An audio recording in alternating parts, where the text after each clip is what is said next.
उत्तर प्रदेश के देहाती इलाकों में और बहुत सी महिलाओं की तरह प्रीति कुशवाहा को भी पारिवारिक मजबूरियों की वजह से बचपन में ही पढ़ाई छोड़नी पड़ी। मेरे पापा एक प्राइवेट दुकान थी कपड़े की, दिल्ली में काम करते थे। हम पांचों भाई बहन पढ़ाई करते थे। पापा की अचानक तबीयत खराब हो गई, उनको टीबी हो गया था। फिर बड़े भैया ने अपनी पढ़ाई छोड़ दी। घर की आर्थिक स्थिति सही नहीं थी तो हमारी भी पढ़ाई बंद हो गई।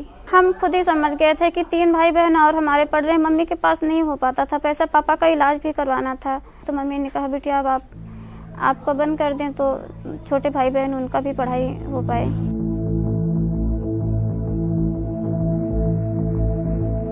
उस समय यही लगता था कि कुछ काम हो हम लोग भी कर लें। इसी काम के लिए हम गए भी थे।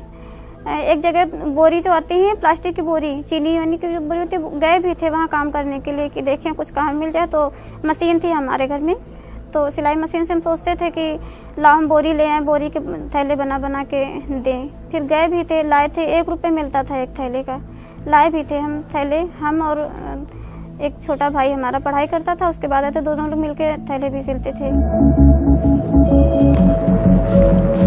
पापा को चिंता हुई कि नहीं बिटिया की शादी हो जाए तो हमको तसल्ली रहेगी। फिर सबसे पैसा ऐसा लेके नाना से और कई लोगों से पैसे से लेके फिर पापा ने हमारी शादी कर दी थी। पढ़ाई छोड़ने का दुख प्रीति के दिल को हमेशा कचोटता रहा, क्योंकि उसे लगा कि अब वो अपनी जिंदगी को और संवार नहीं पाएगी। हमारी पढ़ाई छूट गई थी तो सबसे पहले तो हमें ये लगा कि अगर हमारी मम्मी के पास पैसा होता, हमारी स्थिति सही होती तो आज हम पढ़ाई करते, क्योंकि हमारे साथ के सारे बच्चे स्कूल जाते थे, लेकिन हम नहीं जा पाए। तो फिर हमको लग रहा था कि नहीं, पैसे की इम्पोर्टेंट बहुत ज़्यादा है ज़िंदगी में, पैसा बहुत ज़रूरी है।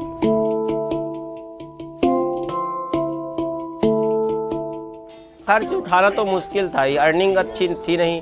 पापा दिल्ली में थे, प्राइवेट जॉब थी, 5 लोग घर में थे, 5 बच्चे थे, दादी दादा थे, फैमिली बड़ी थी और इकोनॉमिक कंडीशन इतनी अच्छी नहीं थी, तो इसीलिए छोड़ दिया कि फिर पढ़ाई। ये तो एक मानसिकता होती है कि जितना घर में जो बड़ा भाई पढ़ा है उससे ज़्यादा तो बहन को पढ़ा नहीं सकते।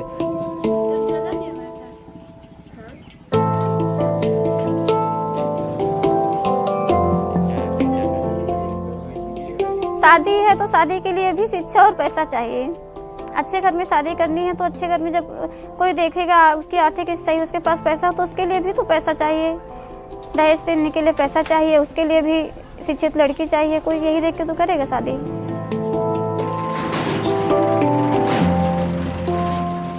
शादी के बाद भी जिंदगी आसान नहीं थी। पति की नौकरी पक्की नहीं थी और पैसों की हमेशा तंगी रहती थी। शादी की यहाँ की आर्थिक स्थिति सही नहीं थी। बहुएं घर से बाहर नहीं निकलती थी, कोई नहीं जाता था बाहर 4-5 साल तो बिल्कुल निकलते ही नहीं हैं।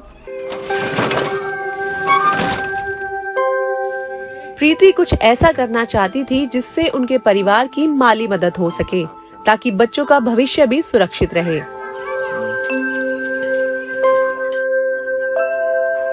पहले हमारा इंजन नहीं था, हमने शादी के बाद बोला कि हमारा अपना इंजन हो तो जो दूसरों को पैसा देते हैं वो पैसा हमारा बच जाएगा, हम उसी पैसे सिंचाई कर लेंगे, इंजन हमारा हो जाएगा। क्रेडिट कार्ड बनवाया, लोन लेके हमने इंजन खरीदा 12,000 का।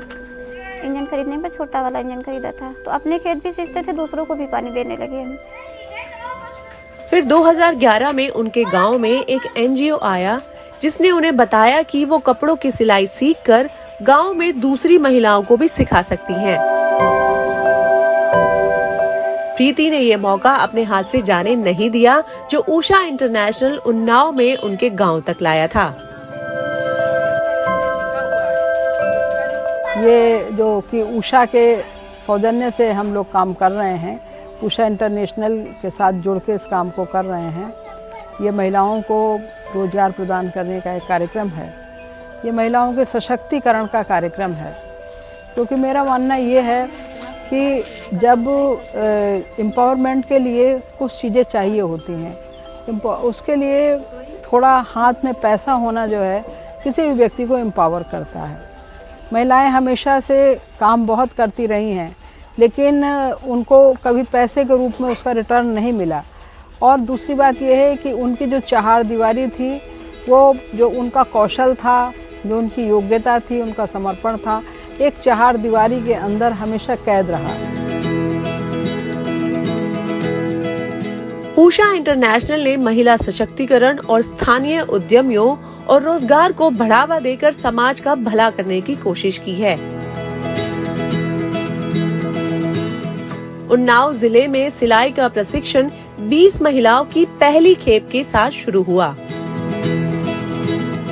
उषा सिलाई मशीनों की बिक्री से होने वाली कमाई का 1% हिस्सा इस कार्यक्रम में लगता है, यानी उषा के सभी उपभोक्ता इस नेक काम में जरूरतमंद महिलाओं की मदद कर रहे हैं। हम डेटा पर आधारित एक ठोस मैकेनिज्म के जरिए ये कर पाए हैं। इससे हमें काम की प्रगति का पता लगाने में भी मदद मिली। हम ये सुनिश्चित करते हैं कि उनको मदद मुहैया करवाते रहें, जिससे उनमें खुद के सशक्तिकरण की यात्रा को शुरू करने का भरोसा जगे। इसके साथ वो बदलाव के प्रतिनिधि के तौर पर अपनी ही तरह और महिलाओं को सशक्त कर सकें।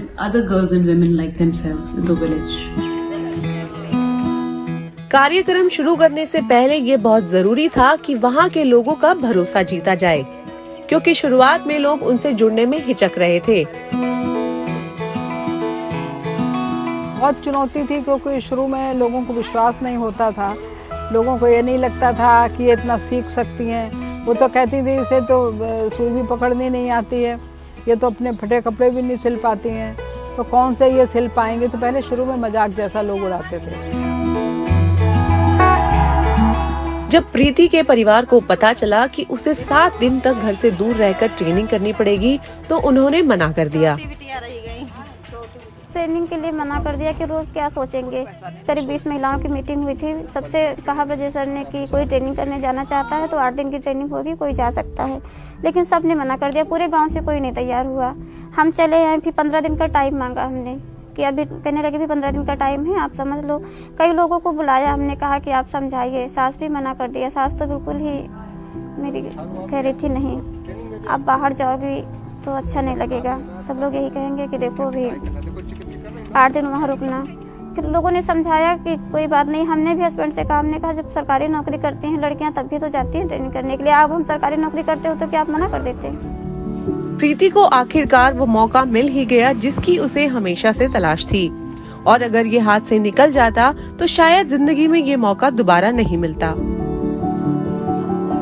15 दिन का टाइम लिया था हमने। 15 दिन कहीं किसी से कहते कि आप बात कीजिए, आप समझाइए, मतलब बहुत बड़ी बात थी। पूरे गांव से कोई नहीं जा रहा, हम अकेले निकल पड़े कि हाँ हम ट्रेनिंग करने जा रहे हैं, तो थोड़ा अच्छा नहीं लगता था। हमारी मेहनत देखते थे, हमारे पति देखते थे। 3 भैंसें थी हमारे पास। भैंस को चारा करना, पानी पिलाना, साथ में जाना, खेत का भी काम करना, घर का भी काम करना। तो उन लोग को ऐसा लगा, मेरे पति को ऐसा लगा कि हाँ ये हमारे लिए इतना सब कुछ कर रही हैं। कह रहे थे कि बिटिया है, बिटिया को कैसे रखोगी। हमने कहा भैया को बुलाएंगे, बिटिया को गांव छोड़ देंगे। जाने के बाद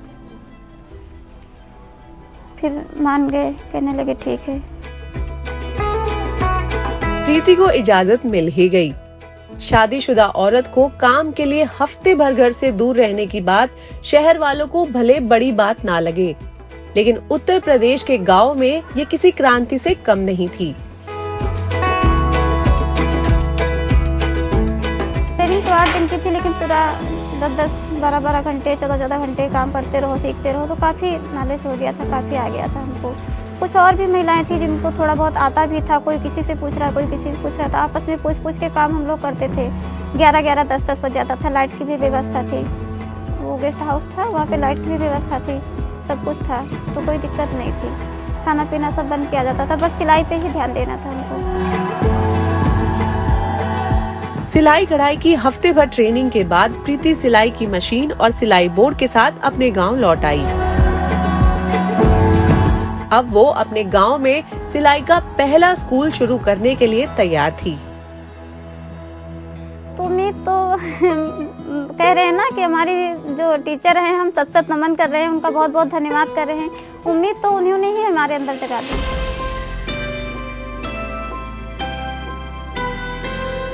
सारा गाइड करती थी, सारा हमें प्रोत्साहित करती थी कि आप लोग सिलाई सीखिए। सीखने के बाद सारी प्रदर्शनी लगवाई थी, देखा उनको सिखाने का तरीका, देखा कि ऐसे सिखा रही हैं, ऐसे बच्चों से बात कर रही हैं, ऐसे कमा रही हैं, ऐसा पहन रही हैं, ऐसा खा रही हैं, मतलब पूरा देख रहे थे कि ऐसे ऐसे रह रही हैं।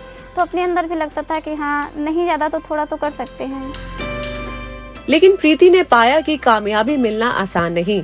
हालांकि वो जो सीख कर आई थी वो गांव में दूसरी महिलाओं को सिखाना चाहती थी, लेकिन शुरुआत में कोई सीखने को राजी ही नहीं हुआ। पहले तो बहुत ज़्यादा निराशा हुई, बहुत ही ज़्यादा। किसी के यहाँ जाओ तो मतलब जैसे हमारी मैम थी, हमको बता दिया कि हाँ आप जाना, ऐसे स्कूल खोलना, ऐसे स्टार्ट करना, ऐसे बच्चों से बात करना, तो हम मान गए। लेकिन जैसे हम बताएंगे तो कोई दूसरा मानने के लिए नहीं तैयार होता था।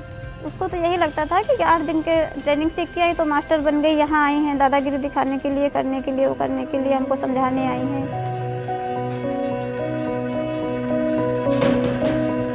इस बात से प्रीति टूट सी गई, लेकिन इस मायूसी ने भी उनके सपनों को नहीं तोड़ा। उन्होंने हिम्मत नहीं हारी और तय किया कि लोगों का मन बदलेंगी।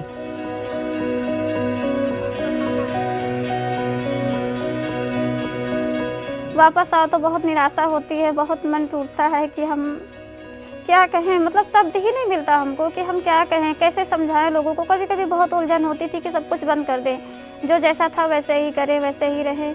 उलझन होती है, लेकिन फिर मन शांत करते कोई आगे रास्ता ही नहीं है। मशीन रख लिया बाहर कमरे में, चद्दर भी फट गया ले आओ, भले ही हमको 2 रुपए दो। कभी कभी तो कोई आता था, थोड़ा सा फटा है सिल दो, नहीं हमारे पास पैसे नहीं है, कोई बात नहीं, सिलते थे। एक उम्मीद थी, आशा थी कि आज पुराना लेके आए, हो सकता कल नया लेके आए। जल्द ही 3 छात्र उनके स्कूल में शामिल हुए। धीरे धीरे गांव में बात फैली और साल के आखिर तक वो 30 छात्रों को सिखा रही थी।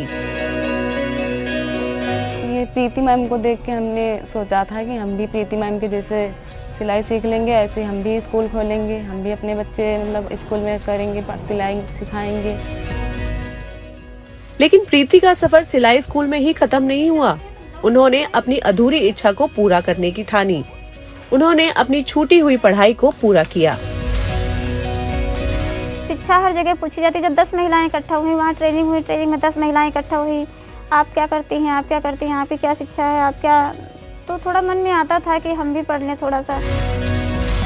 हम लोग बाहर निकलने लगे तो हमें लगा कि नहीं, अब इनको भी पढ़ाना चाहिए, और इनकी पहले से ही रुचि थी थोड़ी बहुत पढ़ाई में, तो फिर हमने प्राइवेट फॉर्म डलाया। अब ससुराल में उतनी अच्छी पढ़ाई नहीं हो पाती, तो एग्ज़ाम के टाइम हमने भी बैठ करके थोड़ा सा स्पेशली केयर किया, और एग्ज़ाम भी बीट कर गई, हो सक्सेस हो गई, इंटर पास हो गई। मुश्किल होती थी, बुखार भी आ जाता था, तबीयत भी खराब हो जाती थी, मुश्किलें तो होती थी। लेकिन जब किसी चीज़ का जुनून होता है कि हमको करना है, कुछ आवश्यकताएं होती हैं, कुछ मजबूरियां होती हैं, कुछ शौक़ होता है, कुछ जुनून होता है, तो फिर हर चीज़ें छोटी लगती हैं, थकान छोटी लगती है, काम छोटा लगता है।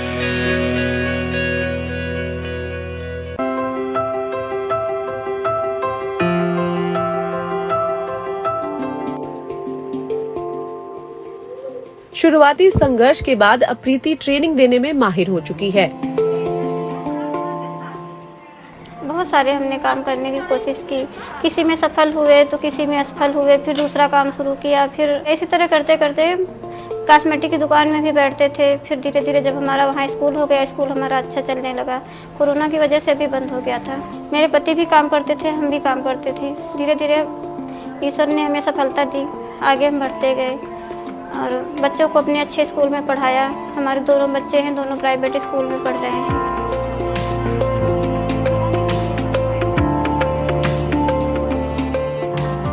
मतलब मम्मी को थैंक यू बोलना चाहूँगी, वो इतनी मेहनत करती है हम दोनों के लिए।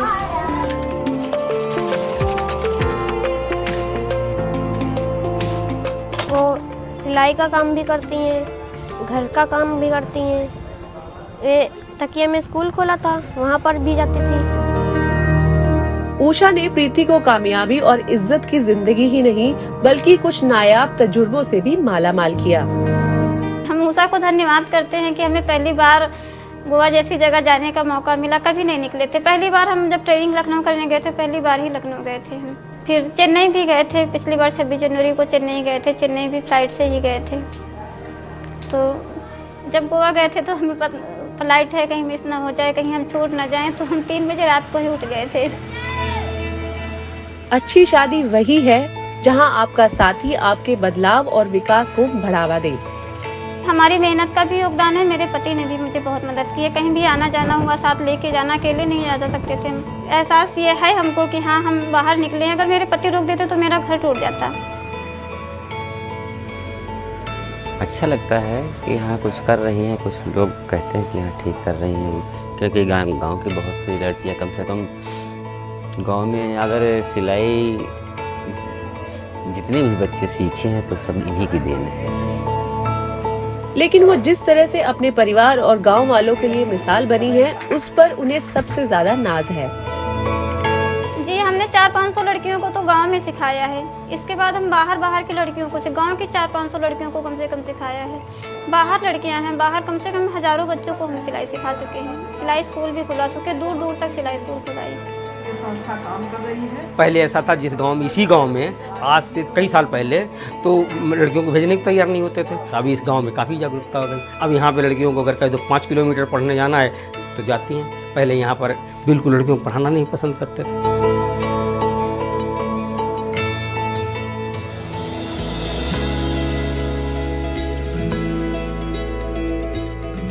प्रीति जैसी कई महिलाओं की जिंदगी उषा सिलाई स्कूल की बदौलत बदल गई है। प्रीति 20 महिलाओं की उस पहली खेप में थी जिन्हें ट्रेनिंग मिली थी, और आज देखिए प्रीति कहां पहुंच गई है। पहली महिला है हम जो घर से निकल के हमने बिजनेस अपना डाला, तो इसीलिए हमने खरीदा है। करीब 1 विस्तार जगह भी खरीदी है, बनवा भी रहे हैं कि कुछ बड़ा हॉल टाइप का हो जाएगा तो हम महिलाओं, कम से कम 10-15 महिलाएं हमारे यहाँ काम करें। जो भी अब जैसे हमको समस्या थी, छोटी छोटी चीज़ों को सोचना था, काम नहीं कर रहे हैं, मेहनत, कभी कभी परेशान हो जाते थे तो मन नहीं था कि इतना काम करें, लेकिन फिर भी पैसे नहीं थे, पैसे ज़रूरत पड़ती करना पड़ता था। ऐसे हमारी जैसे मजबूर जो महिलाएं हैं, परेशान हैं, उनके पास कोई काम नहीं, हमारे यहाँ आइए, काम कीजिए। हमें, मेरा भी सपना है कि दीदी मुझे आज पैसे की ज़रूरत है, हमारा इतना काम हो गया, हाँ उनका पेमेंट करें। मतलब लगता है कि हमारा भी कोई ऑफिस हो, कोई काम हो, कोई ऐसा लगता है कि हमारा हो। अब तो उषा प्रीति के लिए एक परिवार जैसा ही है। चाहे जज्बाती सहारा देने की बात हो या पेशेवर, प्रीति शुक्रिया अदा करते नहीं थकती।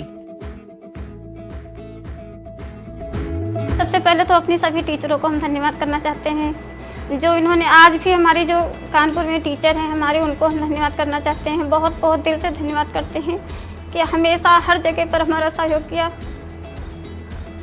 क्षमा मैम को हम धन्यवाद करना चाहते हैं, उर्मिला मैम को हम धन्यवाद करना चाहते हैं।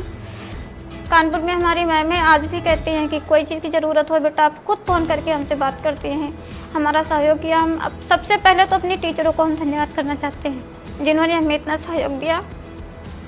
उसके बाद हम अपने पति को भी धन्यवाद करना चाहते हैं जिन्होंने हमारी हर जगह पे मदद की। आज सब लोग हमारा साथ दे रहे हैं। उषा को बहुत बहुत धन्यवाद करना चाहते हैं। आज उषा के माध्यम से, उषा ने यहाँ NDTV वालों को बताया, आज उषा के माध्यम से यहाँ आए हुए हैं। साधारण सी महिला के घर आकर के इतने बड़े प्रोग्राम के माध्यम से पूरी दुनिया में पहचान करा रहे हैं। पिछले 9 सालों में 6.25 लाख से भी ज्यादा महिलाओं को ट्रेनिंग मिल चुकी है, और उन्होंने अपने गांव में दूसरी महिलाओं को सिखाया है। ये किसी इंकलाब से कम नहीं कि आर्थिक मौकों के जरिए महिलाओं को ताकत भी मिलती है और अपनी और दूसरों की नजरों में उनकी कद्र भी बढ़ती है। किसे पता था कि उषा का उठाया एक कदम भारत की लाखों महिलाओं के कुशलता के कदम साबित होंगे।